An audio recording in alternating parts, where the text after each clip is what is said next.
Okay, let's talk about how your jaw and pelvic floor are secretly connected and what this has to do with your feminine energy. Okay, so let's take it all the way back to the foundation of they were born from the same place.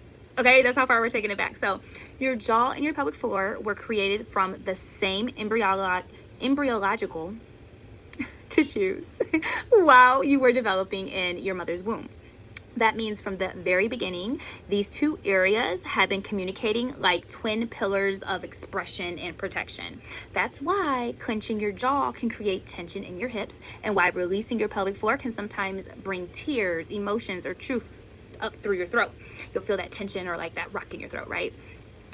These areas are mirrors, and they both hold stories about your voice, your safety, your power, and your pleasure. So they're physically connected through fascia, and remember, fascia is your body's internal web. It's like think of it as the, what do you call that, on chicken, like on chicken breast, that thin piece of casing over it. That's how I want you to think of fascia. That's how your muscles are encased in fascia throughout your body, okay?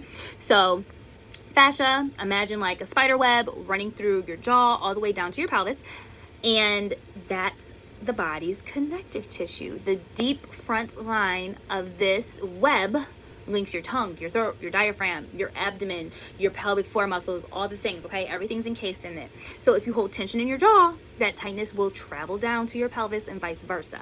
When one end tightens, the other one compensates. So now let's tie in feminine energy. Feminine energy is about flow, emotion, softness. It can sometimes get compressed by masculine overdrive. Masculine energy is that holding, that bracing, that too much control going on. So they share the same stress response system, aka your nervous system. The nervous system doesn't separate emotional from physical. It responds to perceived safety, period. The jaw often clamps shut when you're holding back words, fear, or grief. The pelvic floor grips when you're feeling unsafe, exposed, or overwhelmed. These areas are guardians of your boundaries, in a sense, okay? And they activate when your inner system says, warning, warning, we're not safe here, okay? So the more you've had to hold it together in life, the more these parts of your body have tightened to protect you. That's what they've learned to do. This is the body's masculine energy, that protector, the holder, the bracer, okay? But when you start to, get deep into your healing journey, you need to start inviting in that feminine energy, okay? Allowing time for release and rest and surrender, the openness to be able to receive. They both store unspoken truth and unmet needs. The throat holds back the words you didn't say, and the pelvis holds back the desires you didn't act on.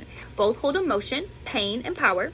When you weren't allowed to speak and you bit your tongue, your throat started to learn, oh, this is a pattern. Let's learn how to close, okay?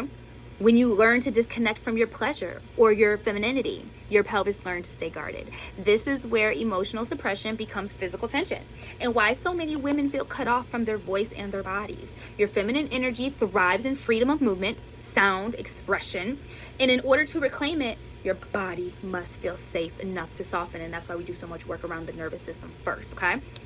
Now let's look at breath, posture, and movement, because these things really are going to hold the key. So for instance, what I mean by that is when you breathe shallow, like, okay, that's being dramatic, but like you're not taking nice deep breaths, but you're kind of like have a quick breath rate.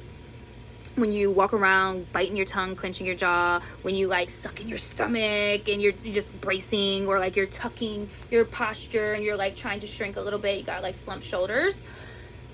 This tells your body, oh, something must be wrong. Why is she in this protective mode in her body? Why is she breathing fast? Why is her posture in this scared protective state? So those are sending signals to your nervous system that you're in survival mode. And boom, it's adding to the masculine energy, that tension and that bracing, okay? So in order to shift back into your feminine flow, you need to unwind those patterns. So we do this by releasing tension from our jaw, sighing, vocalizing, letting, like not just thinking about it, like we literally have to make the vocalization out, humming, sighing, oohing, eyeing, all the things, okay?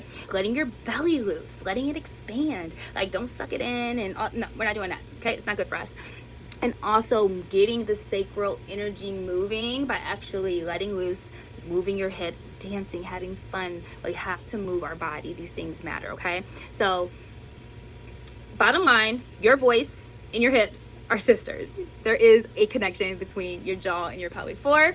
Your jaw speaks the truth and your pelvis is going to feel it. And together they hold the blueprint for how safe you truly are, not just how safe you say you are on the outside, and how you're going to be able to express that feminine energy. So we got to get unused to the pattern recognition of clenching, numbing out, shutting down, overperforming, dissociating. It's time to start practicing that softening, that opening, that receiving, that expression. It's going to feel uncomfortable because that is not our pattern. This is a new pattern for us. We are throwing a monkey wrench onto the hamster wheel to shake things up, and it's going to feel icky at first, but eventually it will become the new norm and we shift the outcomes of what we're used to.